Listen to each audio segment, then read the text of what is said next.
आता है सीने में जब जब सांसें भरती हूँ तेरे दिल की गलियों से मैं हर रोज गुजरती हूँ। हवा भी जैसे चलता है तू मैं रेत जैसे उड़ती हूँ। कौन तुझे यूं प्यार करेगा जैसे मैं करती हूँ।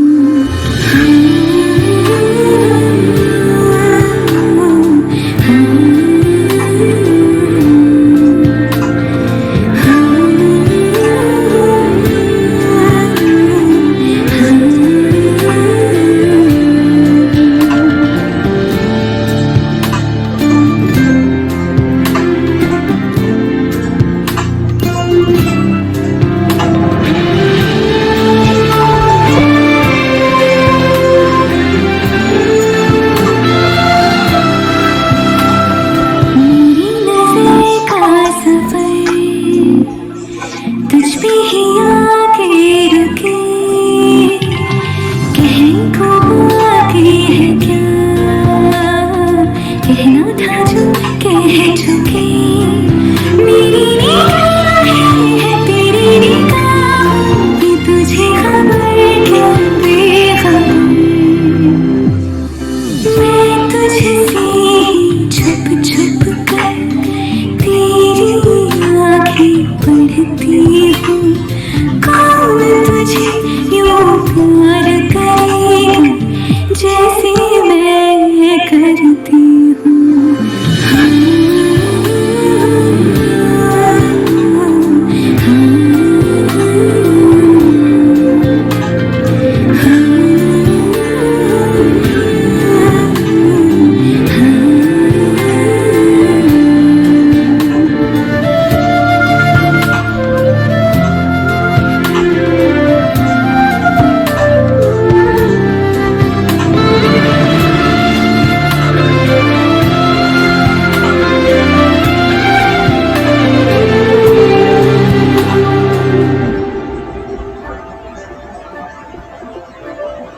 तू जो मुझे याद मिला सपने हुए सर फिरे हाथों में आते नहीं।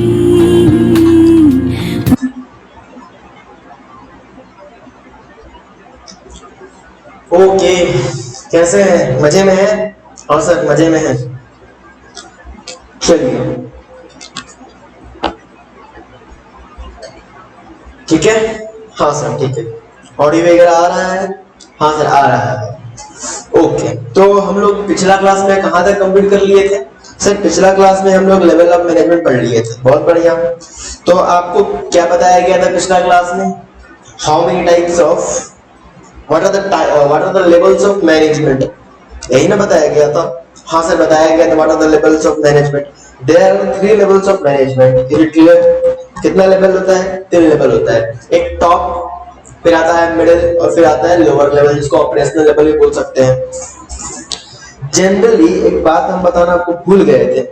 जनरली एक वर्ड है, एक है अकाउंटेबिलिटी और दूसरा वर्ड है ऑथोरिटी।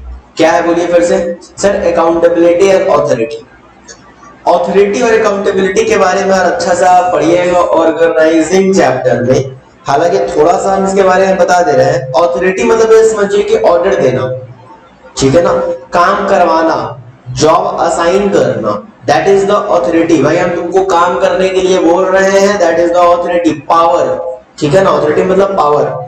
तो जो ऑथोरिटी देने का काम होता है वो जानते हैं कौन करता है?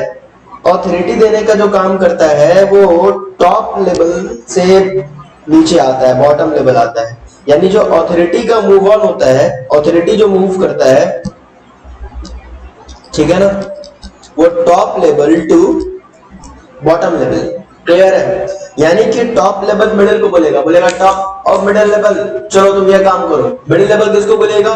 Sir middle level lower level को बोलेगा। लोअर लेवल किसको बोलेगा? सर लोअर लेवल तो सर किसी को नहीं बोलेगा। सर सब मैनेजमेंट खत्म हो गया सर, अरे भाई लोअर लेवल बोलेगा ना, एम्प्लॉय को बोलेगा, एम्प्लॉय से काम करवाएगा। तो ऑथोरिटी का फ्लो कहां से कहां हो रहा है समझ में आ रहा है क्या? Top level to bottom level हो रहा है। पर वही ऑथोरिटी के साथ साथ अकाउंटेबिलिटी भी होता है। अगर आपको हम ये काम दे दिए कि ये काम करो और आप कर लीजिएगा, ऐसा होता है क्या कभी? जब तक आपको डांट ना लगाए, आपको थोड़ा डराए नहीं, तो आप काम करते भी नहीं है। तो मैनेजमेंट में भी यही होता है। अगर आपको हम बोल दे कि तुम ये काम कर देना, तो तुम ये काम नहीं करोगे, बिकॉज कुछ तो हम उसको डराएंगे ना, भाई तुम ये काम नहीं करोगे तो फिर तुम्हारा कुर्सी छिन जाएगा, तुम्हारा पोजीशन छिन जाएगा, तुम्हारा सैलरी काट लेंगे। तो देखो फिर वो काम करता है कैसे। तो डर बहुत जरूरी है। तो यहाँ पर हमको रिस्पॉन्सिबिलिटी देना पड़ेगा, उसको बोलना पड़ेगा ये काम हो जाना चाहिए। ऑथोरिटी के साथ साथ उसको रिस्पॉन्सिबिलिटी भी दो, अगर ये काम नहीं हुआ तो इसका पूरा रिस्पॉन्सिबल आप है, ठीक है ना। तो उसको रिस्पॉन्सिबिलिटी देते हैं, ठीक है ना। तो ऑथोरिटी के साथ साथ रिस्पॉन्सिबिलिटी देते हैं। तो रिस्पॉन्सिबिलिटी दे दिए तो वो क्या करेगा, आप अकाउंटेबल होगा। अकाउंटेबल मतलब कि वो पूरा अपना काम जो उसको आप ऑथोरिटी दिए थे, साथ में रिस्पॉन्सिबिलिटी भी दे दिए। तो समझना है ना, ऑथोरिटी के साथ साथ रिस्पॉन्सिबिलिटी भी दे दिए, तो उस व्यक्ति को उस लेवल ऑफ मैनेजमेंट को काम करके दिखाना होगा। तो जो दिखाना हुआ, काम करके दिखाना हुआ, उसको हम लोग क्या बोलते हैं? उसको हम लोग बोलते हैं अकाउंटेबिलिटी। क्या बोलते हैं? फिर से बोलिए, अकाउंटेबिलिटी। और अकाउंटेबिलिटी कहां मूव करता है?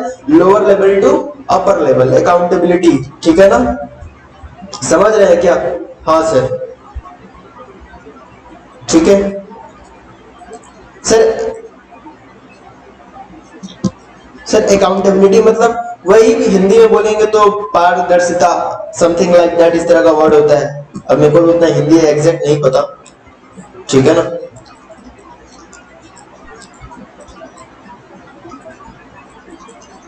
ठीक है,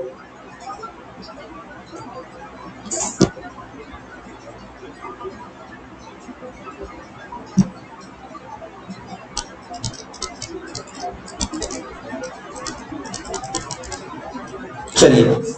तो ऑथोरिटी का फ्लो कहां से होता है? Top level to bottom level. और अकाउंटेबिलिटी का फ्लो कहां से होता है? Bottom level to top level. Accountable होना पड़ेगा ना, काम करना पड़ेगा ना, काम करके बताना दिखाना पड़ेगा। तो आपको क्या तीनों का फंक्शन वगैरह ये अच्छे से याद है? बोलिए ना। हाँ सर, हम लोग को याद है, हम लोग पढ़ लिए हैं घर में, हम लोग अच्छे बच्चे। अरे वाह, हमको भी पता था कि आप लोग पढ़े लिए होंगे, पूरा विश्वास है कि आप लोग पूरा याद कर लिए होंगे। फिर भी आपके लिए एक बार हम आपको क्विक रिवीजन करवा देते हैं, ठीक है ना। ओके सर, चलिए तो फटाफट आ जाइए। What are the function of top level management? तो सबसे पहले आप समझिए ना, आपका जो लॉन्ग टर्म ऑब्जेक्टिव है, लॉन्ग टर्म ऑब्जेक्टिव देखिए, ऑर्गेनाइजेशन में शॉर्ट टर्म भी होता है, लॉन्ग टर्म होता है। लॉन्ग टर्म ऑब्जेक्टिव को डिसाइड करना ये कौन करता है बताइए? सर ये टॉप लेवल करता है। फिर आपको पॉलिसीज को लेकर, स्ट्रेटेजी को लेकर प्लानिंग करना, सर ये टॉप लेवल करता है। मिडिल लेवल का जो की अपॉइंटमेंट है, या जो भी बोल लीजिए कंपनी में जो भी की अपॉइंटमेंट, की मतलब सर चाबी नहीं, वो मेन जो अपॉइंटमेंट है वो कौन करता है? वो सर टॉप लेवल मैनेजमेंट करते हैं। अपॉइंटमेंट तो कर दिए, अपन को बताना भाई तुम्हारा ये काम है, तुम्हारा सेल्स रिलेटेड काम है, तुम्हारा परचेस रिलेटेड काम है, और सुनो तुम्हारा फाइनेंस रिलेटेड काम है। तो ये जो बताना होगा ये कौन बताएगा? वो अपने आप ही डिसाइड कर लेंगे, अच्छा आज हम परचेस कर लेते हैं, आज हम सेल्स कर लेते हैं? नो, ये डिसाइड कौन करता है? सर ये डिसाइड भी टॉप लेवल करता है। सर कहां लिखा है? सर कहां लिखा है? अरे भाई ऑर्गेनाइजिंग एक्टिविटी यही तो हुआ। तो पहला बताइए, लॉन्ग टर्म ऑब्जेक्टिव डिसाइड करना, फिर पॉलिसी बनाना, की अपॉइंटमेंट करना और ऑर्गेनाइज करना, ठीक है ना। रिसोर्सेज को असेंबल करना, ये रिसोर्सेज वो ह्यूमन पावर, और फिर से आपका मशीनरीज, ये तरह तरह का फिजिकल ह्यूमन रिसोर्सेज को असेंबल करके उससे आउटपुट करवाने का काम भी कौन करते हैं? टॉप लेवल मैनेजमेंट करते हैं। ऑर्गेनाइजेशन का रिस्पॉन्सिबल कौन है? उसका वेलफेयर के लिए, उसका खराबी के लिए कौन रिस्पॉन्सिबल है? सर ये टॉप लेवल ही रिस्पॉन्सिबल होगा। आउटसाइड से कम्युनिकेट करना, आउटसाइड मतलब सर ये नहीं कि वर्ल्ड के आउटसाइड, यानी कि डोनाल्ड ट्रम्प से, सी जिनपिंग के साथ वो वगैरह अपना टॉप लेवल कम्युनिकेट करेंगे, वैसा इसका मतलब नहीं है। इट्स मीन दैट कि आप जो कम्युनिकेट करेंगे रादर देन ऑर्गेनाइजेशन जो आउटसाइड द वर्ल्ड के साथ जो कम्युनिकेट करेंगे, तो सभी लोग कम्युनिकेट करने चले जाए, मतलब हम एक एम्प्लॉई है ऑर्गेनाइजेशन का, हम भी जाकर डोनाल्ड ट्रम्प से कम्युनिकेट करें अपने ऑर्गेनाइजेशन के बारे में? नहीं, हम नहीं कर सकते। तो इसके ये ऑथोरिटी किसके पास है?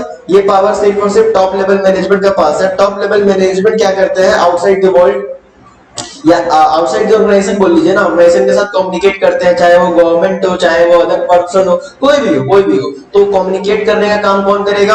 एक कंपनी है, एक ऑर्गेनाइजेशन है, तो उसको कम्युनिकेट करने का काम कौन करेगा? उसका कम्युनिकेट करने का काम उसका टॉप लेवल करेगा, ठीक है ना। कंट्रोल करना, सभी पे कंट्रोल करना, समझा रहा है ना। तो ये काम भी कौन करता है? टॉप लेवल करता है। सर जो मिडिल लेवल क्या करता है? जो टॉप लेवल पॉलिसी बनाया है ना, उसको एग्जीक्यूट करवाता है, बोलता है भाई सबको पालन करना होगा, वो भी ऑर्गेनाइज करते हैं, समझ में आ रहा है।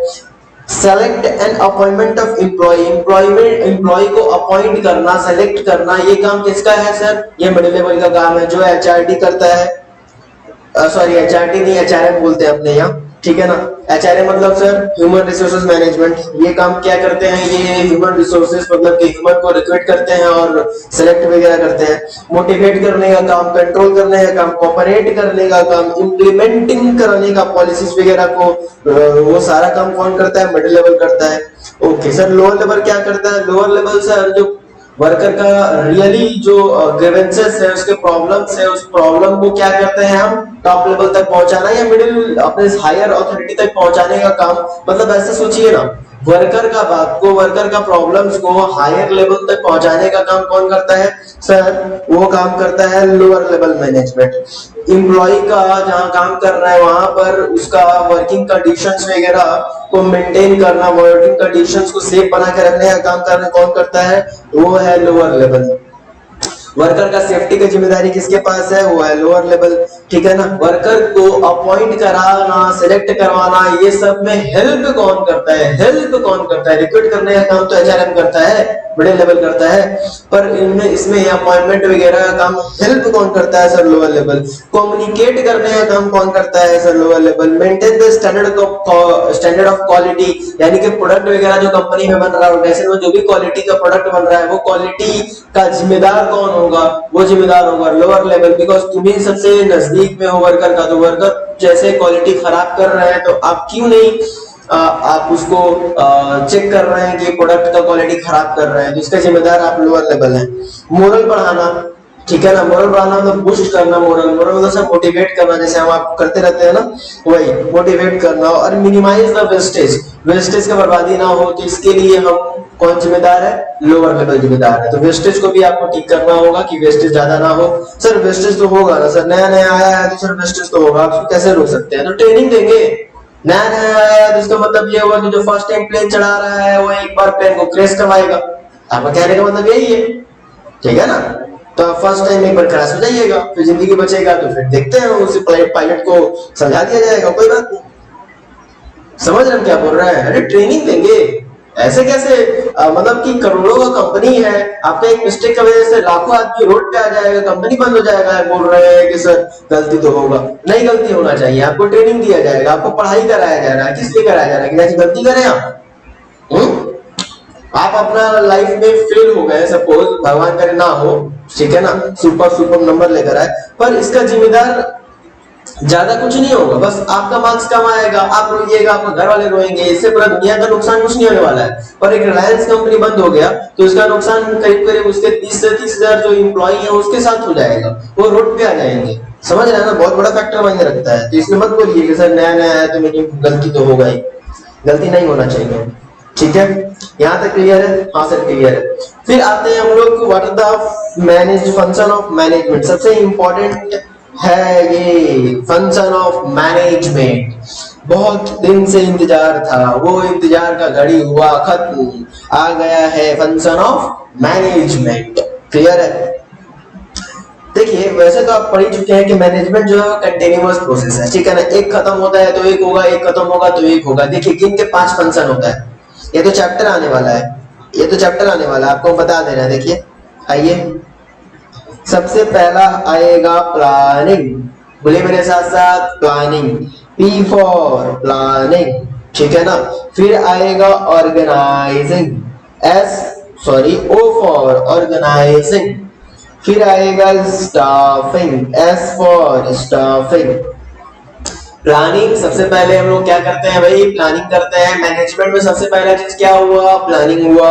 प्लानिंग के बाद क्या होता है सर? प्लानिंग के बाद हम लोग ना ऑर्गेनाइजिंग करते हैं सर। ओके, प्लानिंग के बाद हम लोग क्या करेंगे? ऑर्गेनाइजिंग करेंगे। ऑर्गेनाइजिंग के बाद क्या करते हैं हम लोग? स्टाफिंग करते हैं।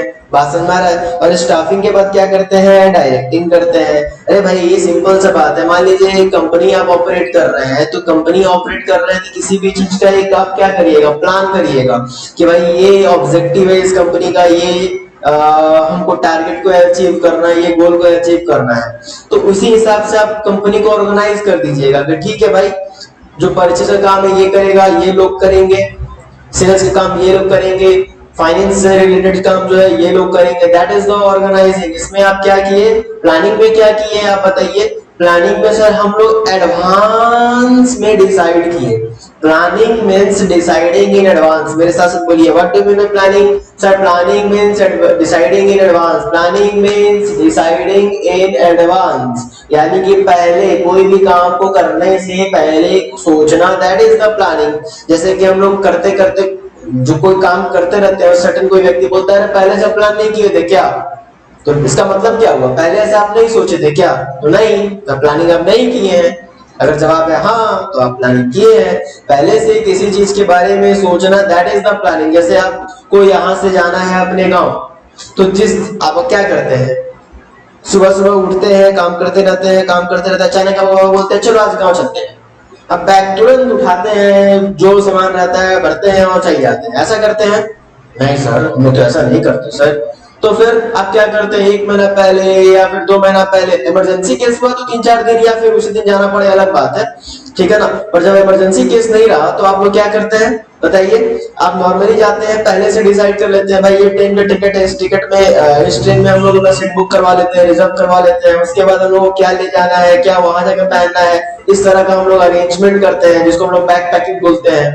तो ये सब पहले से ही हम लोग करते हैं ना, that is the planning, deciding in advance. जब प्लानिंग चैप्टर में उतरिएगा ना, तो प्लानिंग का भी अलग अलग स्टेप्स होता है, प्लानिंग करने का भी अलग अलग स्टेप्स होता है, प्लानिंग करने का भी अलग अलग कायदा होता है, कानून होता है। बात समझ में आ रहा है ना।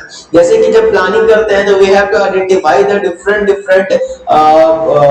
ये आपका अल्टरनेटिव्स, कि भाई ये हम लोग वो काम को करने के लिए क्या क्या अपने पास अल्टरनेटिव है, क्या क्या अपने पास रास्ता है। तो we have to identify, first we have to identify, then you have to analyse the all the alternatives. आप जो भी आइडेंटिफाई किए थे ना, आप जो भी आइडेंटिफाई किए थे उसमें से आपको क्या करना होगा, we have to identify, first we have done the identification, then you have to evaluate the different आप बोल सकते हैं अल्टरनेटिव्स। डिफरेंट जो अल्टरनेटिव्स है उसको आपको क्या करना होता है, उसको आप एवेल्यूट करना होता है। एवेल्यूट करने के बाद उसमें से सर एवेल्यूट मतलब सोचना, अरे भाई ये काम करने के लिए क्या क्या रास्ता है। जैसे कि सिंपल सा एक बात बोले तो आपको अपने स्कूल जाना है, ठीक है ना। आपको अपने स्कूल जाने के लिए आपके पास कई रास्ता है कि नहीं है। कोई गली हुआ, कोई ये पतला गली हुआ, कोई ये शॉर्टकट हुआ, ये फलान ठिकाना, बहुत सारा गली होता है। तो आप जितना गली आपको पता है, दैट इज द आइडेंटिफिकेशन। आप आइडेंटिफिकेशन किए कि मेरा मंजिल स्कूल है मेरा, और मेरे को जाना है इस रास्ता से हम जाकर वहां पहुंच सकते हैं। बट फिर आप क्या करते हैं, सोचते हैं अच्छा ये गली जाएंगे तो ये गली में बहुत भीड़ होता है, फंस जाएंगे, मेरे को टाइम पे नहीं पहुंच पाएंगे। ये गली जाएंगे तो इस गली में पानी लगा रहता है, ये गली जाएंगे जिसमें कुत्ता भौंकते रहता है, ये गली जाएंगे हाँ ये गली सेफ है, ये सब मजा रास्ता है। तो आप क्या किए, एनालाइज किए, दैट इज द एनालाइज। और मैंने एनालाइज करने के बाद आप क्या करेंगे, किसी एक को सेलेक्ट कर लेंगे, that is a selection. Selection के बाद उस रास्ते पे निकल जाएंगे, बस बात खत्म, अपने मंजिल तक पहुंच जाइएगा, that is the planning. So what do you mean by planning? First you have to understand the planning means deciding in advance. Please write down. Planning means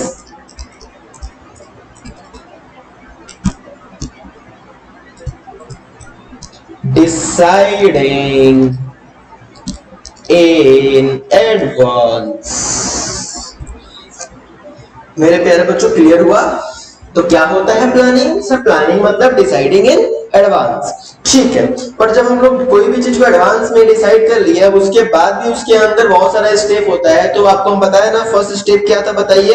planning means setting objective. पहले तो objective set करो, ठीक है भाई, objective set कर लिए for a given period of time. Then formulate the various course of action. सुधार दीजिए, course of action. Course of action मतलब कि भाई अल्टरनेटिव्स, क्या क्या रास्ता, रास्ता, बोलिए रास्ता। तो हम लोग को फॉर्मुलेट करना होता है, आइडेंटिफाई करना होता है वेरियस वेरियस रास्ता। देन हम लोग को क्या करना होता है, सिलेक्ट करना होता है। यानी कि यहाँ पर आइडेंटिफाई भी हो गया, ये लाइन का मतलब आइडेंटिफिकेशन भी हो गया मेरे प्यारे बच्चों, एंड साथ में क्या हो गया, इवोल्यूशन भी हो गया। सर इवोल्यूशन मतलब वही एनालाइज, इवोल्यूशन हो गया। तो हम लोग यहाँ पर आइडेंटिफाई भी कर लिए, इवोल्यूशन भी कर लिए। देन हम लोग क्या कर लिए, सिलेक्ट कर लिए जो भी बेस्ट पॉसिबल अल्टरनेटिव था जिसको हम लोग को परफॉर्म करना है, और फिर हम लोग क्या किए, उसको हम लोग फॉलो ऑन कर लिए। सर इसको याद करना होगा, आपको याद हो जाएगा, आपका दिमाग में सेट कर जाएगा। आप मेरे साथ साथ बोलिए ना, what do you mean bye planning. Sir planning में डिसाइडिंग इन एडवांस, समझ में आ रहा है ना। तो हम लोग प्लानिंग में क्या करते हैं, first we have to set an objective, objective set करना होता है। Then we have to identify the different alternatives. After the identification of alternatives we have to evaluate the each alternatives. After the evolution we have to select the best possible alternatives and then we have to follow it, implement it. Clear, बस एक करना है मेरे प्यारे बच्चों, ठीक है। Second point क्या है, ऑर्गेनाइजिंग। एक बार ऑर्गेनाइजिंग को आप पढ़िए ना, एक बार ऑर्गेनाइजिंग को पढ़िए।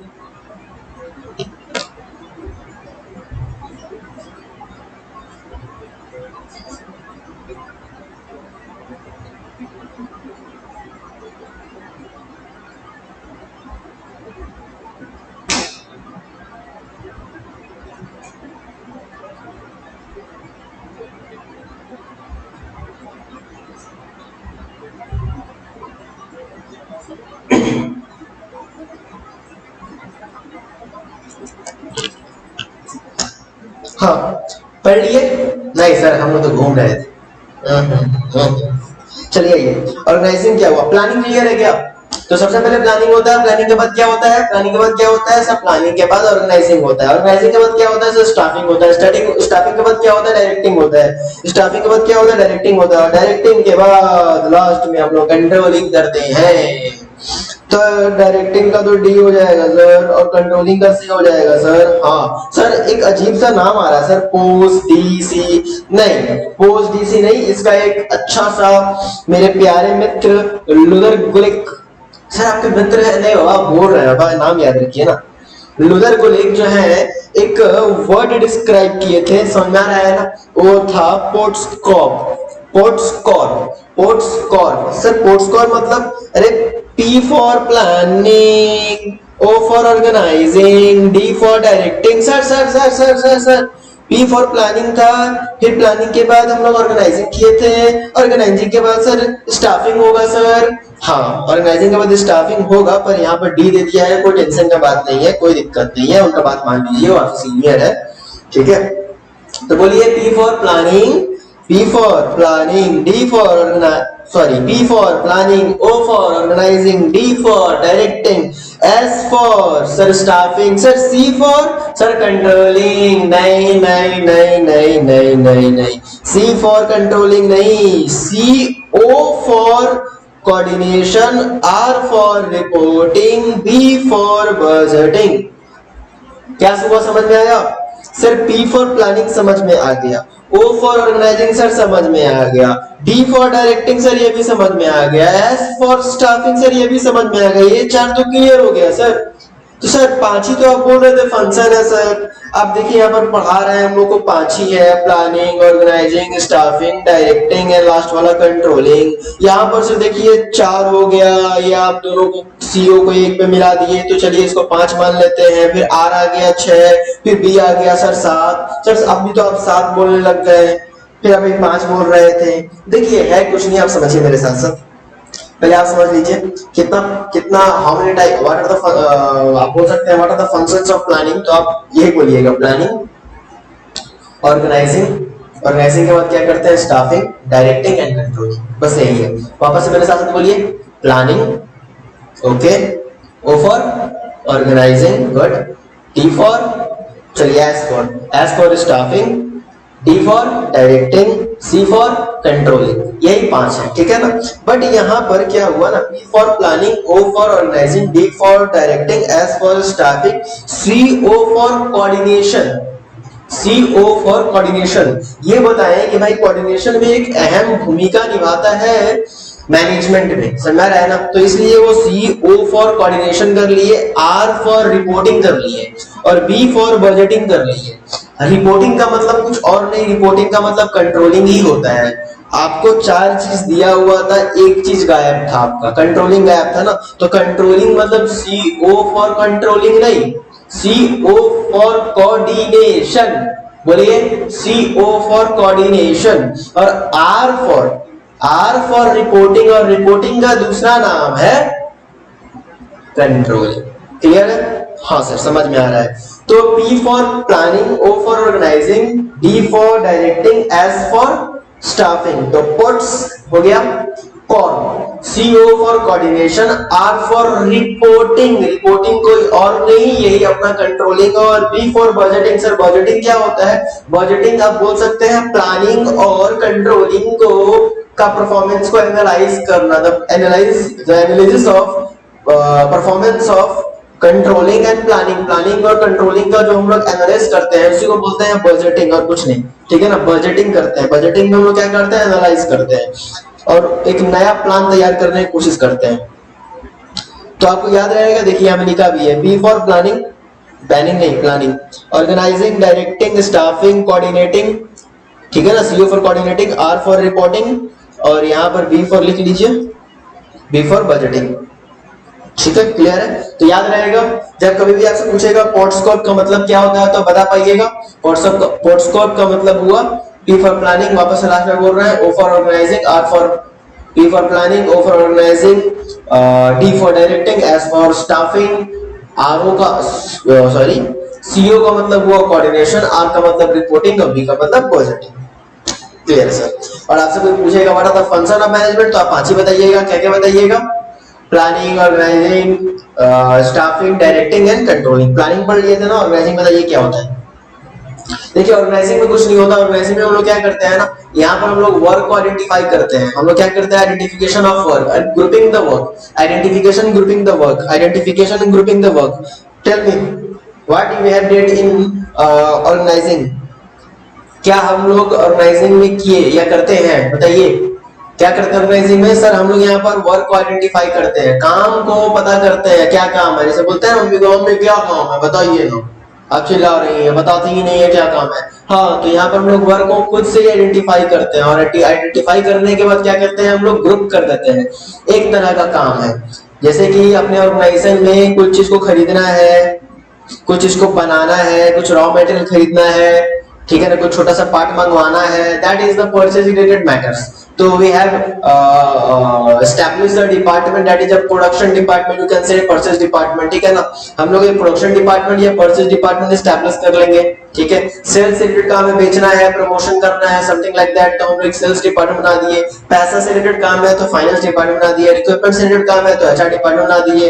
तो हम लोग पहले आइडेंटिफाई करेंगे what are the works, what are the various works. तो हम लोग आइडेंटिफाई कर लिए वर्क आइडेंटिफाई करने के बाद हम क्या कर लिए, बताइए, ग्रुप कर दिए। वर्क को क्या कर दिए, ग्रुप, जितना भी डिफरेंट वर्क था उसको ग्रुप करके एक डिपार्टमेंट बना दिए। और डिपार्टमेंट बनाने के बाद हम लोग क्या करते हैं पता है, डिपार्टमेंट बनाने के बाद एक अथॉरिटी और ये रिलेशनशिप बना देते हैं भाई कि ये तुम्हारा अथॉरिटी है, इसको तुमको अथॉरिटी हो रहा है, इसको अकाउंटेबल होना है। अथॉरिटी एंड अकाउंटेबिलिटी एक रिलेशनशिप सेट कर देते हैं, establish authority and accountability relationship, कि भाई तुमको ये व्यक्ति काम देगा और तुम सुनो, जैसे कि ये व्यक्ति तुम ना इसको काम देगा, अरे तुम सुना, तुम इसको काम देगा, और इसको और तुम सुनो, तुम जो है काम करने के बाद इसको बता देगा। That is the authority and accountability. समझ में आ रहा है ना? तो इसका हम लोग एस्टैब्लिश कर लेते हैं रिलेशनशिप है। तो ऑर्गेनाइजिंग में ही होता है, ये पढ़िए। After deciding the way that means objective to be achieved through the planning, the next step is to bring together the man power and other required resources to carry out the plan. These are done through organising. Organising function में भी defined as, आप पढ़िए यहाँ से पढ़िएगा, identifying and grouping the activity to be perform. क्या करते हैं बताइए ना, identifying and grouping the activity work and assigning them among individual, जो भी काम है उसको इंडिविजुअल में बांट देंगे। Creating authority and responsibility relationship among various position, कि तुमको ये काम करना है, ये इसको रिपोर्ट करना है। यहाँ तक क्लियर है? हाँ सर। सर स्टाफिंग में क्या होता है, स्टाफिंग में हम लोग क्या होता है, राइट पर्सन को राइट प्लेस पर सिचुएट करते हैं, रिक्रूट करते हैं, ठीक है ना। आइए पढ़िए। Staffing is concern with finding right number of person having right qualification for the right job. सही लोग को रिक्रूट करके सही जगह पर हम लोग क्या करते हैं, उसको सिचुएट करते हैं, अपॉइंट करते हैं, ताकि इफिशिएंटली अपना वर्क जो है वो फ्लो हो सके, ठीक है। तो स्टाफिंग में समझ गए। तो फर्स्ट पॉइंट बताइए मेरे को प्लानिंग, सेकंड पॉइंट बता दीजिए सर ऑर्गेनाइजिंग, थर्ड पॉइंट बता दीजिए सर स्टाफिंग, फोर्थ पॉइंट क्या है डायरेक्टिंग। रोहित शेट्टी को देखे हैं क्या, रोहित शेट्टी को? हाँ सर देखे हैं। रोहित शेट्टी क्या करता है सर, डायरेक्ट करता है। अरे डायरेक्ट मतलब क्या करता है, बोलता है डायरेक्ट कर रहा है। डायरेक्ट मतलब क्या, डायरेक्ट क्या करता है वो तो बताइए, काम बताइए ना। सर शाहरुख खान को बोलता है तुम ऐसे करो, तुम ऐसे नाचो, तुम ऐसे कूदो, तुम बिल्डिंग के ऊपर से ये करो, अच्छा ये करता है, हाँ सर यही करता है। तो इसको हम बोले कि इंस्ट्रक्ट करना, तो गलत बोले क्या? इंस्ट्रक्ट करना, इंस्ट्रक्शन देना, गाइड करना, इन्फॉर्म करना।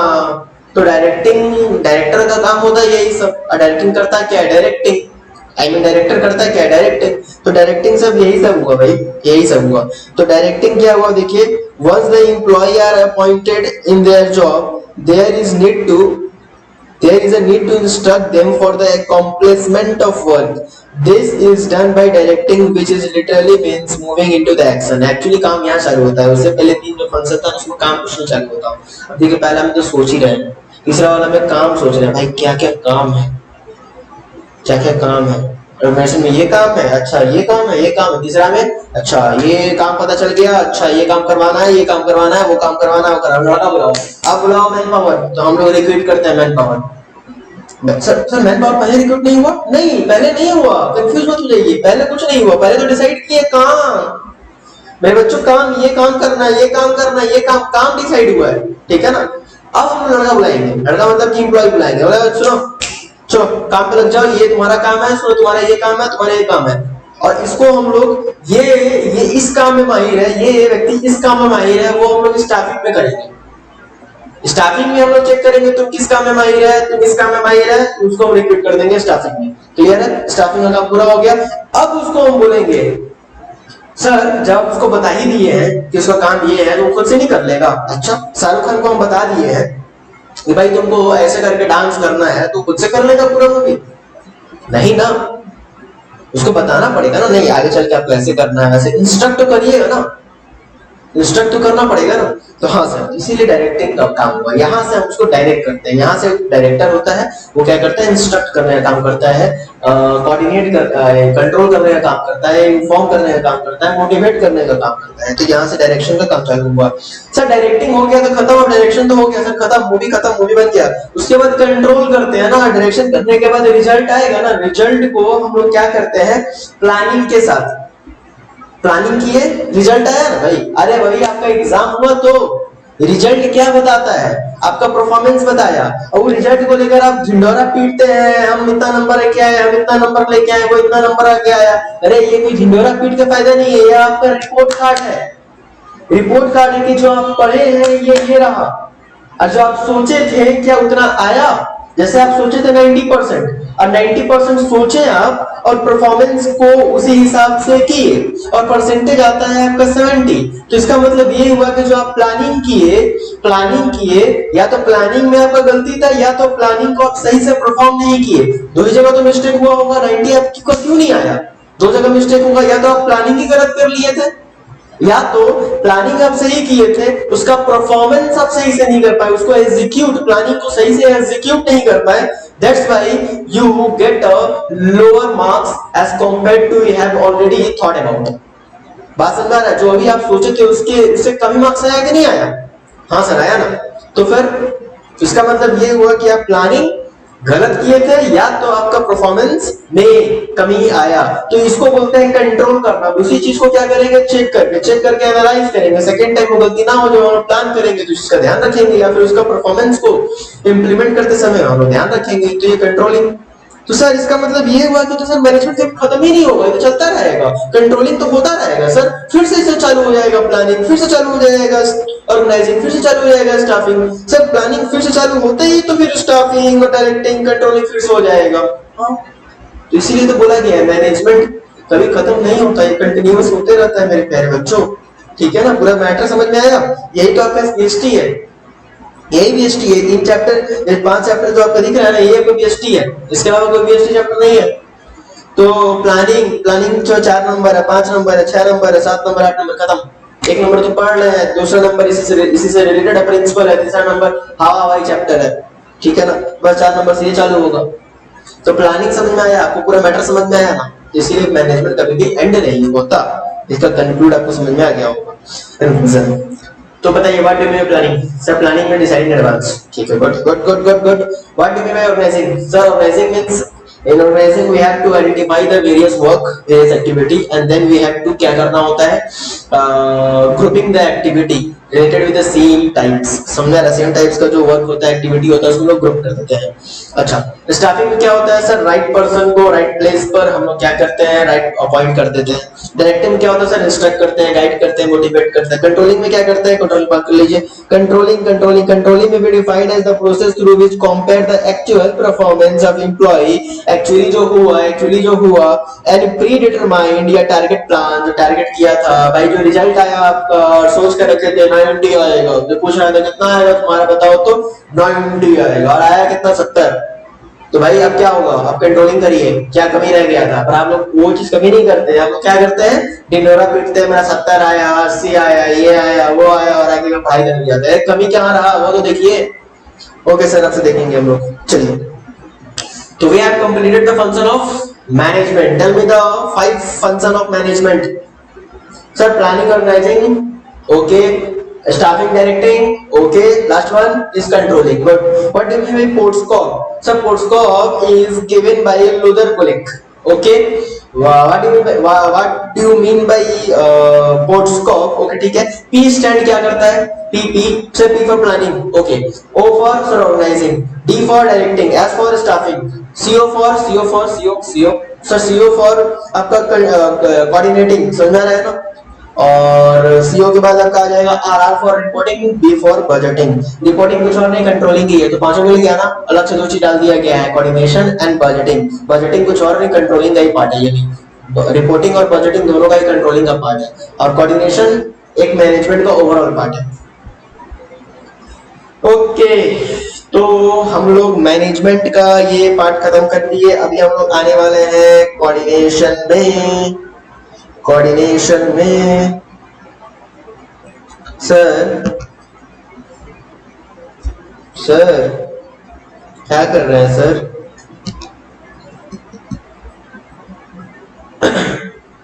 बताते हैं क्या कर रहे हैं।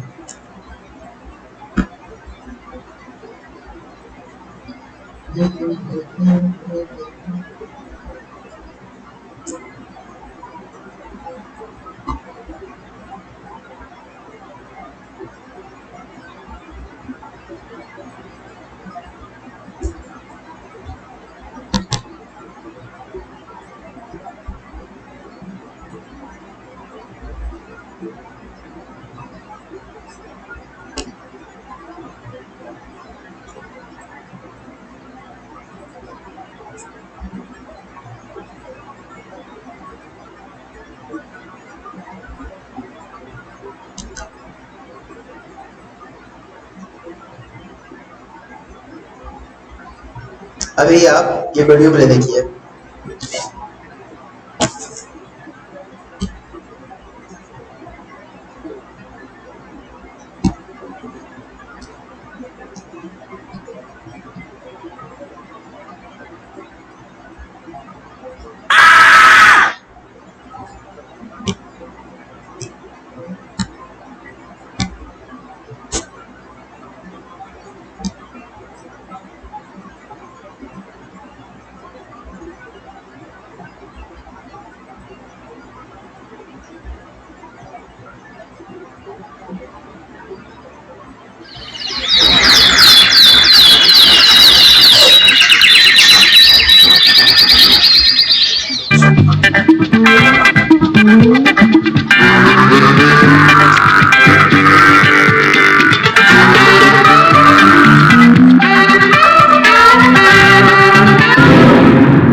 क्या हुआ यहाँ पर?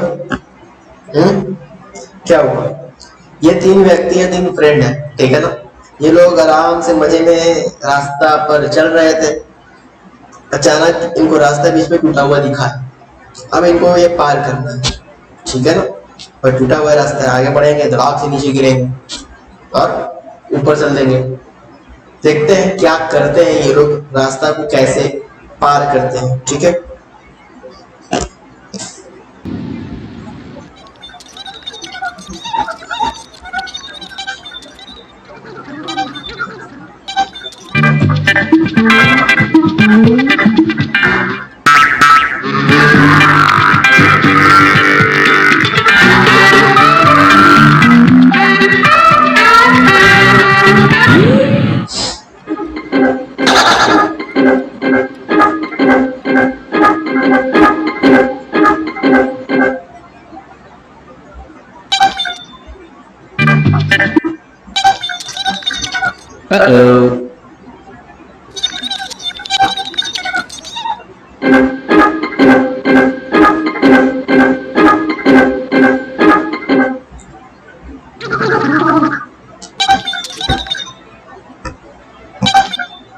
क्या हुआ यहाँ पर? दो व्यक्ति पार हो चुका है। कैसे आप देखें, तीसरा व्यक्ति देखिए कैसे पार कर रहा है।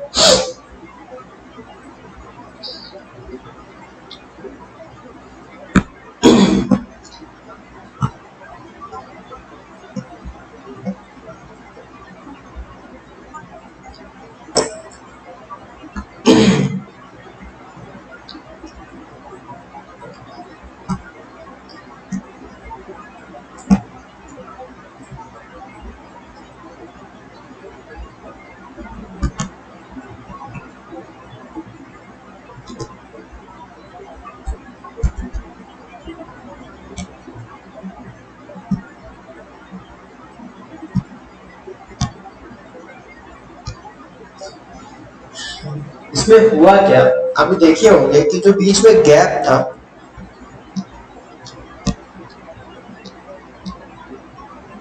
बीच में गैप था ना, रास्ता था, बीच में गैप था।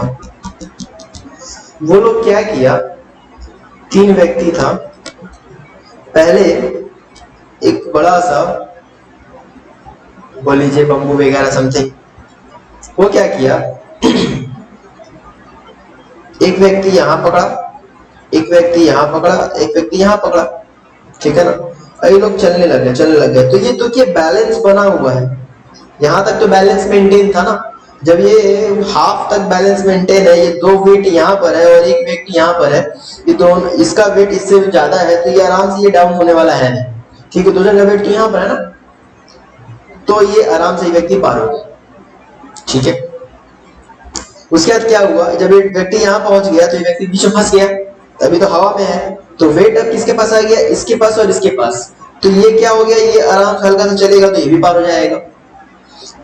फिर क्या हुआ, ये व्यक्ति यहाँ पर अकेले रह गया। अब इस दोनों व्यक्ति को तो पार हो चुके हैं, दोनों व्यक्ति वेट जो है एक साइड ले लिए और ये व्यक्ति को खींचकर कहाँ लेके आ गए, उस पर लेके आ गए। बात समझे, ये कहानी था। सर तो ये क्यों बताया सर हम लोग को, ये था एग्जाम्पल ऑफ कोऑर्डिनेशन जो आप पढ़ रहे हैं, कोऑर्डिनेशन का एग्जाम्पल था। देखिए कोऑर्डिनेशन में 3 इंपॉर्टेंट एलिमेंट होता है, एक होता है इंटीग्रेशन, दूसरा होता है बैलेंसिंग और तीसरा होता है टाइमिंग। ये तीनों चीज आपको इस एग्जाम्पल में दिखा होगा। इंटीग्रेशन मतलब मिलाकर चलना, जितना भी तीनों का एफर्ट था। एक्चुअली बताइए तीनों का क्या गोल क्या था, तीनों का मकसद क्या था। तीनों का कोई मकसद था, एक को गिरना, एक को हवा में चलना, एक को पीछे भागना, ये तीनों का गोल सेम था। तीनों का गोल सर सेम था। कैसे, तीनों को ही रोड क्रॉस करना था। तो तीनों जब अलग अलग एफर्ट लगाते हैं, एक बोलता है कि ना हम जा रहे हैं ब्रिज बनाने, अलग से लेकर ब्रिज बनाने लग जाता है, एक बोलता है कि हम नीचे से ही चले जाएंगे, एक व्यक्ति बोलेगा कि हम फान जा रहे हैं। तो एफर्ट तो तीनों लगा रहा है, पर तीनों का जो एफर्ट है, टारगेट एक ही है, पर जो तीनों का जो एफर्ट है वो अलग अलग डायरेक्शन में लगेगा तो एफर्ट बढ़ जाएगा।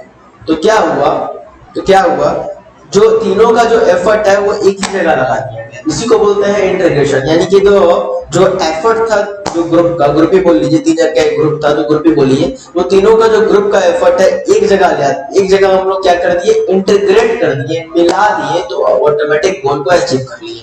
इससे ये भी एक साबित होता है कि अगर आप जिंदगी में किसी भी चीज को हासिल करना चाहते हैं तो आपका टीम वर्क है, ग्रुप है, तो आप आराम से अचीव कर सकते हैं। अदरवाइज अगर आपका ग्रुप नहीं है तो आप किसी चीज में स्ट्रांग है तो अदर व्यक्ति किसी और चीज में स्ट्रांग है, पर जो अदर व्यक्ति है पक्का एक किसी न किसी कमजोर होगा, जिसमें आप स्ट्रांग होंगे, और जिसमें आप स्ट्रांग होंगे वो उसमें कमजोर, आप बोल लीजिए कमजोर होगा।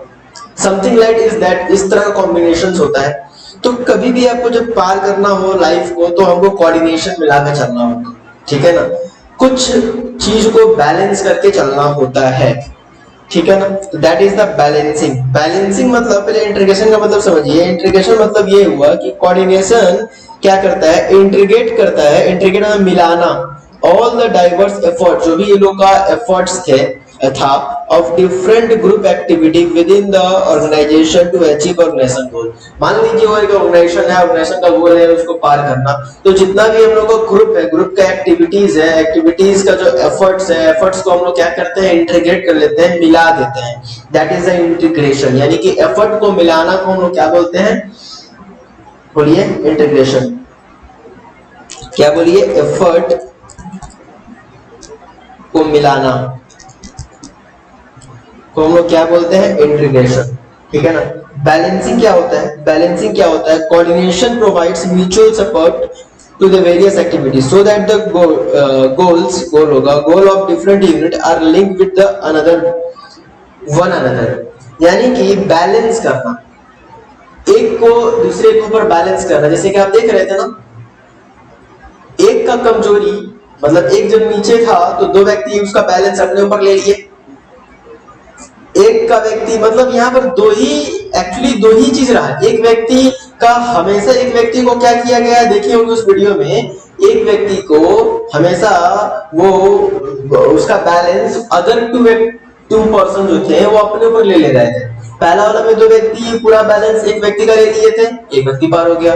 दूसरा वाला क्या हुआ, दोनों साइड वाले लोग व्यक्ति इस व्यक्ति का बैलेंस ले लिए थे, और तीसरा में क्या हुआ, इसका बैलेंस ये दोनों ले लिया। तो बैलेंस करके चलना, समझ में आ रहा है, इसका कमजोरी को उसका ताकत बनाना, इस तरह का चीज को बोलते हैं हम लोग बैलेंसिंग। तो सो दैट द गोल्स मतलब कि म्यूचुअल सपोर्ट देना, बैलेंस मतलब सपोर्ट देना, support to various activities so that the goals of different units are linked with another. यानी सपोर्ट, यहाँ पर मेन चीज क्या आ जाएगा बताइए, सपोर्ट। और तीसरा चीज था टाइमिंग। अगर टाइमिंग भी लड़खड़ाया, अगर सही टाइम नहीं हो, अगर फर्स्ट वाले केस में जब एक व्यक्ति पार हो रहा था तो अगर हम बोलते भाई पहला और दूसरा के ऊपर ही बैलेंस रहेगा, तो दूसरा व्यक्ति तो खुद पार हो रहा है उसके ऊपर बैलेंस डालिएगा, तो तीसरा व्यक्ति, जो पहला व्यक्ति तो खुद वो हवा में है ना, और वो बैलेंस कहाँ से ले पाएगा। तो टाइमिंग बहुत जरूरी था कि पहले वो जो स्टार्टिंग में पकड़ा हुआ है वो पार होके, फिर जो मिडिल में पकड़ा हुआ है वो पार होगा, फिर जो लास्ट पकड़ा हुआ था बम्बू को वो पार होगा। बोलेगा नहीं, जो लास्ट पकड़ा बोलेगा हम पहले पार होंगे, तो टाइमिंग मैच नहीं करेगा। तो coordination adjust time schedule of different activities so that they can support one another to deliver the final result. यानी कि जो टाइमिंग भी है वो मायने रखता है, वो एक शेड्यूल्ड होता है ताकि एक दूसरे को सपोर्ट कर पाए। समझ में आ रहा है ना। तो यहाँ पर शेड्यूल्ड ऑफ डिफरेंट एक्टिविटीज यानी टाइमिंग बहुत जरूरी है। तो तीन अगर एलिमेंट आपसे पूछे कि कोऑर्डिनेशन का तीन एलिमेंट क्या क्या है, तो इंटीग्रेशन, दूसरा होता है आपका बैलेंसिंग, और तीसरा होता है टाइमिंग। ये होता है एलिमेंट ऑफ कोऑर्डिनेशन। हालांकि कोऑर्डिनेशन का मतलब क्या होता है अगर उसको आप पढ़ने आइएगा तो आइए उसको ही पढ़ा दे रहे हैं। Coordination is generally means integrating the activity and resources of organization and bringing harmony in them। यानी कि डिफरेंट अपना डिपार्टमेंट है, ठीक है ना। जैसे कि मान लीजिए आपके घर में 5 सदस्य हैं, समझ में आ रहा है ना, 5 सदस्य हैं। जैसे आप बोलिए कि आपके पापा जो हैं वो 5 भाई हैं, एग्जाम्पल के तौर पे आपके पापा पूरा जो है 5 भाई है, और पांचों का एक फैमिली है। जैसे आप पापा का अपना फैमिली हो गया, आपका अंकल का, या फिर आपके बड़े पापा बोल लीजिए, तो इस फैमिली में हार्मोनी तालमेल बना रहे, इसके लिए जरूरी है कि आपस में कोऑर्डिनेशन हो। आपस में क्या हो? कोऑर्डिनेशन हो। अगर सबको समझाना होगा कि भाई आपका आपका आपका आपका आपका ऑब्जेक्टिव क्या है, आप पांचों का ऑब्जेक्टिव क्या है? सही से सरवाइव करना, धोखाधड़ी है तो कोई बात ही नहीं है, सही से अपना जिंदगी को सरवाइव करना। सबका अगर ऑब्जेक्टिव एक है तो उस ऑब्जेक्टिव को पूरा करेंगे हम लोग, तालमेल के साथ चलेंगे। कोई भी डिसीजन लेंगे तो सबसे सलाह मशवरा कराएंगे, और डिसीजन में लेते समय ये बताएंगे कि ये डिसीजन जो लिए हैं इसमें आपका भी फायदा है, आपका भी फायदा है, आपका भी फायदा है, आपका भी फायदा है, आपका भी फायदा है। वैसा ही डिसीजन लेंगे ना जिसमें सबका फायदा होगा, वैसा डिसीजन नहीं लेंगे जिसमें सबका फायदा ना हो, कुछ का फायदा हो कुछ का फायदा ना हो, तो वैसे ही डिसीजन लेंगे। अगर नहीं भी है तो बताया जाएगा कि भाई ये वाला चीज में हम लोग का फायदा हो जाएगा, नेक्स्ट टाइम आप कर लीजिएगा, आपका फायदा होगा। तो समथिंग इस तरह का आपको क्या बनाकर चलना होगा? कोऑर्डिनेशन बनाकर चलना होगा। तो coordination is generally means integrating the activity. सारा एक्टिविटीज को हम लोग क्या करेंगे? इंटीग्रेट करेंगे। जो ये एक्टिवेट कर रही है सबको मिलाकर चलेंगे हम लोग। रिसोर्सेज ऑफ द ऑर्गेनाइजेशन मान लीजिए ऑर्गेनाइजेशन ही है, एक तरह का ये घर है, ठीक है ना। तो ये सारा ये सब क्या हो गए? ये सब डिफरेंट एक्टिविटीज, सबका इन लोगों का काम को एक्टिविटीज बोलेंगे, जो सबको मिला के चलेंगे। रिसोर्सेज ऑफ द ऑर्गेनाइजेशन, जो भी ये लोग का रिसोर्सेस है, ठीक है ना, हम लोग को भी हम लोग क्या करेंगे? मिला के लेके चलेंगे या तालमेल बना के चलेंगे, तो अपने आप ये हम लोग का घर परिवार में कोई झगड़ा नहीं होगा। तो every organization consist of several department. अब ऑर्गेनाइजेशन बात आ जाइए, ऑर्गेनाइजेशन में बहुत सारा डिपार्टमेंट होता है, बताया ना, purchase, I mean production, sales, ये सब डिपार्टमेंट को बताएंगे। सबका ऑब्जेक्टिव क्या है मेरे दोस्त? सबका ऑब्जेक्टिव तो एक ही है, ऑर्गेनाइजेशन का गोल को अचीव करना। तो हम लोग क्या करेंगे? बताएंगे। हम लोग एक दूसरे के लिए बहुत ज्यादा मायने रखते हैं। अगर एक दूसरे से झगड़ा हो जाएगा तो फिर ऑर्गेनाइजेशन का ऑब्जेक्टिव अचीव नहीं हो पाएगा। परचेज डिपार्टमेंट भी उतना ही इंपॉर्टेंट जितना सेल्स डिपार्टमेंट इंपॉर्टेंट, जितना फाइनेंस डिपार्टमेंट इंपॉर्टेंट, उतना एचआर डिपार्टमेंट इंपॉर्टेंट है। कोई बड़ा कोई छोटा नहीं है, ये बता के चलना होगा। तो कोऑर्डिनेशन यही है, each them performing specialized job, so it's become necessary to create a harmony between different departments and job in order to achieve organisation goal efficiently. इसलिए हार्मनी बनाकर रखना जरूरी है। तो कोऑर्डिनेशन समझ में आया? Coordination means the integrated the coordination. एक वर्ड एक सेंटेंस में बोलना तो क्या बोलिएगा? Integrating the activity and resources of organization. Integrating the activity and resources of organization and bringing harmony in them. Integrate करना ग्रुप के एक्टिविटीज को, इंटीग्रेट करना और हार्मनी रिसोर्सेज को या एक्टिविटी को इंटीग्रेट करना, मिलाना और हार्मनी बना के रखना, that is the coordination. How could be possible? Every organization consist several department. हाँ भाई, सब ऑर्गेनाइजेशन में बहुत सारे डिपार्टमेंट होता है जो कि स्पेशलाइज्ड होते हैं। वो सारा डिपार्टमेंट को हमको क्या बोलना होगा कि हार्मनी बिटवीन, उसमें तालमेल बना के रखना पड़ेगा, ठीक है ना, ताकि वो लोग ऑर्गेनाइजेशन का गोल को अचीव कर पाए एफिशिएंटली। एलिमेंट की बात हो चुका था। हाँ sir, what are the essence of management? क्यों जरूरी है? क्यों जरूरी है मैनेजमेंट? कोऑर्डिनेशन जो है मैनेजमेंट में क्यों जरूरी है? आप पूछ रहे हैं कि मैनेजमेंट में कोऑर्डिनेशन क्यों जरूरी है?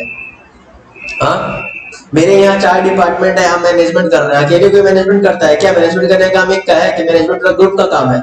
आप 3 लेवल पढ़ लिए, मैनेजमेंट देखिए खाली टॉप लेवल मैनेज कर देगा तो हो जाएगा, मिडिल लेवल कुछ नहीं करेगा, लेवल बोल रहा हम भी कुछ नहीं करेंगे तो फिर काम चलेगा? मिडिल लेवल का एक एग्जीक्यूटिव को, एक ऑफिसर को टॉप लेवल से हिंसा हो गया, झगड़ा हो गया, बोल रहा है कि हम उसका बात नहीं मानेंगे, तो हो गया। तो कोऑर्डिनेशन होना होगा ना। अगला व्यक्ति आपको काम दे रहा है, टॉप लेवल आपको काम दे रहा है, तो आपका फर्ज है उसका एग्जीक्यूट करना। तो कोऑर्डिनेशन रहेगा तभी तो उसका व्यक्ति का बात मानिएगा। नहीं समझे? मान लीजिए कि आपका भाई जो है वो टॉप लेवल में है और आप जो है मिडिल लेवल में, एक ही कंपनी में काम कर रहे हैं, वो टॉप लेवल में है और आप मिडिल लेवल में है, आप दोनों में बनता नहीं है। तो आपका जो टॉप लेवल में है वो आपको काम देगा, आप करिएगा नहीं, बिकॉज आपके बीच में कोऑर्डिनेशन नहीं है। तो कोऑर्डिनेशन जरूरी है ना, नहीं तो फिर मैनेजमेंट फ्लो नहीं हो पाएगा, सही से काम नहीं हो पाएगा, इसलिए जरूरी है भाई। तो मैं आपका कोऑर्डिनेशन कहां पर? ऑल लेवल ऑफ मैनेजमेंट में भी जरूरी है और ऑल फंक्शन ऑफ मैनेजमेंट में। फंक्शन क्या क्या था? Planning, organising. देखिए प्लानिंग में देखिए आराम से, planning, organising, staffing, directing and controlling, ठीक है ना। अब देखिए ऑल लेवल ऑफ मैनेजमेंट कहां कहां? टॉप लेवल में भी, मिडिल लेवल में भी, लोअर लेवल भी। ये सब जगह कहाँ पर कोऑर्डिनेशन होना चाहिए, टॉप लेवल में भी, मिडिल लेवल में भी, लोअर लेवल में भी। टॉप लेवल में कैसे होगा, it's required coordination to integrate all the diverse activity various department to challenging those activity achieve the national goal. It's middle level में क्या होगा, बैलेंस द एक्टिविटी, फिर डिफरेंट डिपार्टमेंट से बैलेंस होना चाहिए। लोअर लेवल में coordinate the integrated the activity towards the work, जो भी काम है वो वर्कर को बता पाए। प्लानिंग में देखिए कहां पर, मेन प्लान और सपोर्टिव प्लान में, मतलब कि कोऑर्डिनेशन जो बना रहना चाहिए किसके किसके बीच में। अगर प्लानिंग कर रहे हैं, हम सोच रहे हैं, तो एक बार लॉन्ग टर्म प्लान करेंगे और उसके बाद हम लोग छोटा छोटा प्लान करेंगे। तो मेन प्लान में और सपोर्टिव प्लान में हमको कोऑर्डिनेशन बनाकर चलना है। मेन प्लान को, जो मेन प्लान बनाए हैं हम लोग, और जो उसका सपोर्टिव प्लान बनाया है, तो सपोर्टिव प्लान इस तरह से बनाए ताकि मेन प्लान को अचीव करे, जिसे आप रूटीन बोलते हैं। जैसे आपको एग्जाम में 90% लेके आना है तो आप रूटीन बनाते हैं, तो रूटीन भी उसी तरह से बनाइए, ठीक है ना, ताकि वो रूटीन को पूरा कर ले तो 90% ऑटोमेटिक आपके एग्जाम में आ जाएगा, मेन प्लान अचीव हो जाएगा। जब ऑर्गेनाइजिंग का बात करेंगे तो रिस्पॉन्सिबिलिटी और अकाउंटेबिलिटी में, अगर रिस्पॉन्सिबिलिटी दी है, ऑथोरिटी रिस्पॉन्सिबिलिटी दी है, तो अकाउंटेबिलिटी भी हो, तो इस बीच में कोऑर्डिनेशन होना चाहिए, ठीक है ना, तालमेल होना चाहिए। स्टाफिंग में क्या होना चाहिए, जो स्किल पर्सन को जो काम करने के लिए दे रहे हैं वो अपना काम को कंप्लीट कर ले और उसको हम कंपनसेशन दे दें, इसमें तालमेल होना चाहिए, ठीक है ना, एफिशिएंसी और कंपनसेशन में। डायरेक्टिंग में क्या होना चाहिए, सुपीरियर और सबऑर्डिनेट में, जो काम करवाता है उसको बोलते हैं सुपीरियर, जो काम करता है उसको बोलते हैं सबऑर्डिनेट, ठीक है ना। जैसे कि लेवल्स ऑफ मैनेजमेंट होता है ना, तो हम एक लेवल, हम व्यक्ति हैं, हम उसको ऑर्डर दे रहे हैं, नीचे वाला को ऑर्डर दे रहे हैं, सुनो तुम ऐसा काम करोगे, तो हम सुपीरियर हो जाएंगे, वो सबऑर्डिनेट हो जाएगा। वो भी किसी और को ऑर्डर दे रहा होगा तो उस समय वो सुपीरियर होगा और जिसको ऑर्डर दे रहा होगा वो सबऑर्डिनेट होगा। आप समझे क्या, नहीं समझे? जैसे कि आपको हम ऑर्डर दे रहे हैं, आपके पापा आपको ऑर्डर देते हैं, तो पापा आपका क्या हो गए, सुपीरियर, आप कौन हो गए, सबऑर्डिनेट। और आप जो है ना अपना छोटा भाई को ऑर्डर करते हैं, जब आप बोलते हैं ना जाकर बाजार से लेके आओ सामान, तो या फिर आपको बोलते हैं ना जाओ चेयर लेके आओ, तो यहाँ से ऊपर से जाकर चेयर लेके आओ या बगल से चेयर लेके आओ, तो पापा आपका सुपीरियर, आप सबऑर्डिनेट। और आप क्या करते हैं, चालाक बुद्धि, अपना छोटा भाई को बोल देते हैं यार जाकर तुम चेयर लेके आओ, तो उस समय आप सुपीरियर हो गए, वो सबऑर्डिनेट हो गए, ठीक है। तो ये बस यही बात है, कुछ है नहीं। Sir characteristic of coordination, coordination जो है मैनेजमेंट के लिए जान प्राण है, ठीक है ना, और परवेजिव नेचर है, मतलब कि ये एवरीवेयर एप्लीकेबल है। कोऑर्डिनेशन आपके घर में होता है, मेरे यहाँ होता है, आपके और मेरे बीच में कोऑर्डिनेशन, बताइए कितना अच्छा कोऑर्डिनेशन है। आप मेरा बात मानते हैं और आपके लिए हम भी मेहनत करते रहते हैं, ठीक है ना। कोऑर्डिनेशन है कि नहीं है? हाँ सर कोऑर्डिनेशन है सर, ठीक है। फिर दूसरा क्या है, integration of group effort, group effort को इंटीग्रेट करता है, मिलाने का काम करता है। कंटिन्यूअस चलने वाला फंक्शन है। डेलिब्रेट है, डेलिब्रेट मतलब कि इंटेंशनली,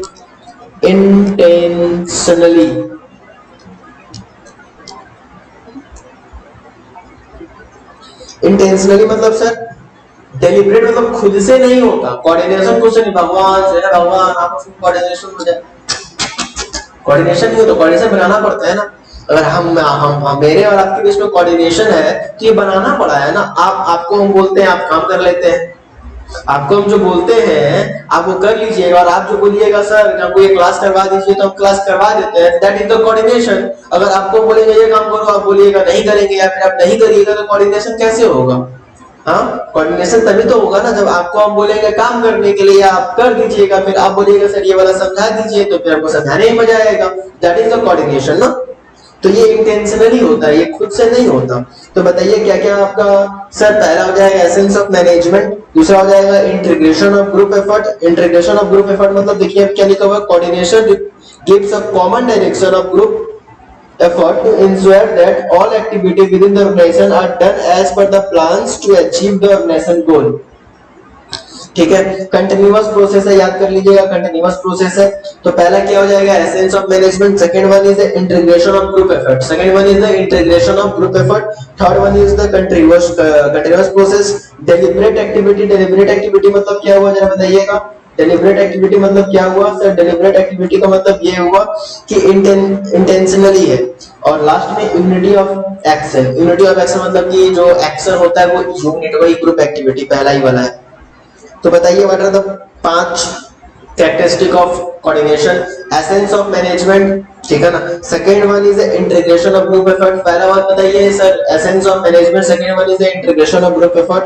कंटीन्यूअस है, डेलिब्रेटली है, और unity of action. Sir importance क्या है इसका, अगर ये मैनेजमेंट में है तो क्या फायदा होगा? मैनेजमेंट का ग्रोथ होगा, ऑर्गेनाइजेशनल ग्रोथ होगा। मैनेजमेंट का क्या होगा, effective management of organizational growth होगा। तीसरा क्या होगा, integrated of activity of functional department, जो भी डिफरेंट डिफरेंट फंक्शन है उन लोगों का एक्टिविटी इंटीग्रेट हो जाएगा और उसका इससे भी ऑर्गेनाइजेशन ग्रोथ होगा। या फिर बोल सकते हैं कि ऑर्गेनाइजेशन का इफिशिएंसी बढ़ेगा। तो first one is the growth of, ऐसा बोल सकते हैं इफेक्टिव, पूरा पॉइंट याद करिएगा, effective management of organizational growth, खाली पॉइंट याद करिए इसका, ठीक है ना। Effective management of organization growth, integration of activity of functional department, better utilization of expert service. होता क्या है ना, होता क्या है, इसका मतलब क्या हुआ कि कभी कभी जब एक्सपर्ट जो होता है ना, एक्सपर्ट, कभी कभी कंपनी जो है ना एक्सपर्ट को हायर करता है और बताता है कि बताइए सर कि हम लोग कैसे करें कि मेरा कंपनी मेरा बहुत अच्छा से रन करे। तो एक्सपर्ट जानते हैं क्या बताता है, एक्सपर्ट ये बोलते हैं कि ठीक है एक काम करिए, जैसे कि एग्जांपल के तौर पे कि कंपनी का सेल्स नहीं होता है, ठीक है ना, सेल्स डाउन है, तो एक एक्सपर्ट को बुलाया गया, एक्सपर्ट बोला कि एक काम करिए आप ना थोड़ा क्वालिटी और ज्यादा इंप्रूव करिए, ठीक है, क्वालिटी, प्रोडक्ट की क्वालिटी इंप्रूव करिए तो सेल्स हो जाएगा। अब सेल्स डिपार्टमेंट जाएगा परचेज डिपार्टमेंट को बोला कि भाई आप ना थोड़ा सा क्वालिटी ठीक करिए। परचेज डिपार्टमेंट गुस्सा हो गया, आप क्या ठीक करेंगे, तुम बेच नहीं पा रहे तो मेरा गलती है, तुम बेचो जाके।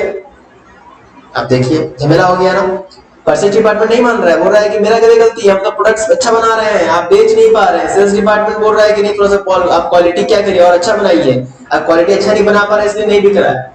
तो एक्सपर्ट का जो एडवाइस था कि भाई क्वालिटी को थोड़ा सा और अच्छा बनाया जाए, इसको अगर कोऑर्डिनेशन रहता, आपस में तालमेल रहता, तो ये सेल्स डिपार्टमेंट ये बात किसको बोलता, परचेज डिपार्टमेंट को, परचेज डिपार्टमेंट मान लेगा तो क्या होगा, एक्सपर्ट का जो सर्विस है, एक्सपर्ट का जो एडवाइजरी है वो सभी लोग मान लेंगे। तो सभी लोग मानेंगे तो एक्सपर्ट तो हम लोग बाहर से बनवाते हैं ताकि ऑर्गेनाइजेशन का इफिशिएंसी बढ़े ना।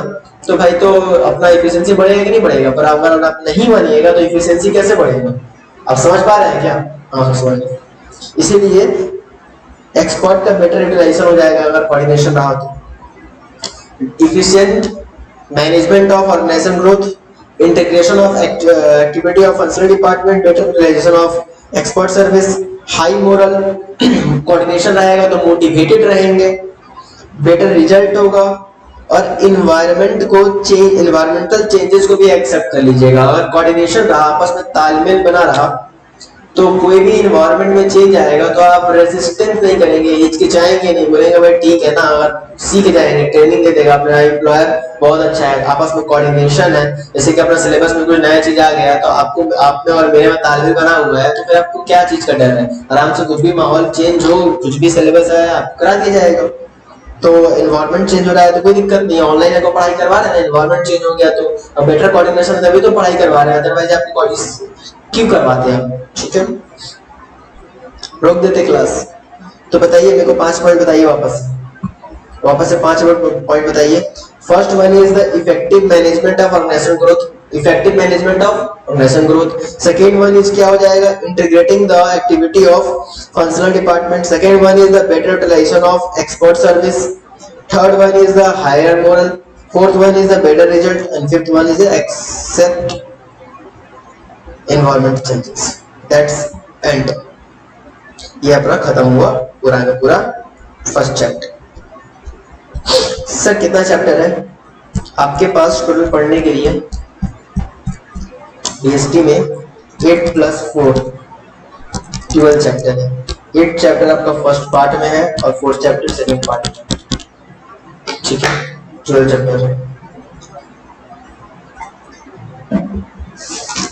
क्लियर है? सर इस चैप्टर से कितना मार्क्स आएगा?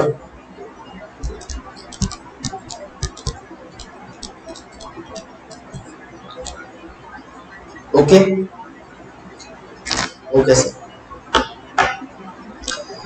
एक बार रिवाइज करिए, ठीक है, पूरा पॉइंट्स को एक एक करके याद करिए जितना भी हम बोले, ठीक है।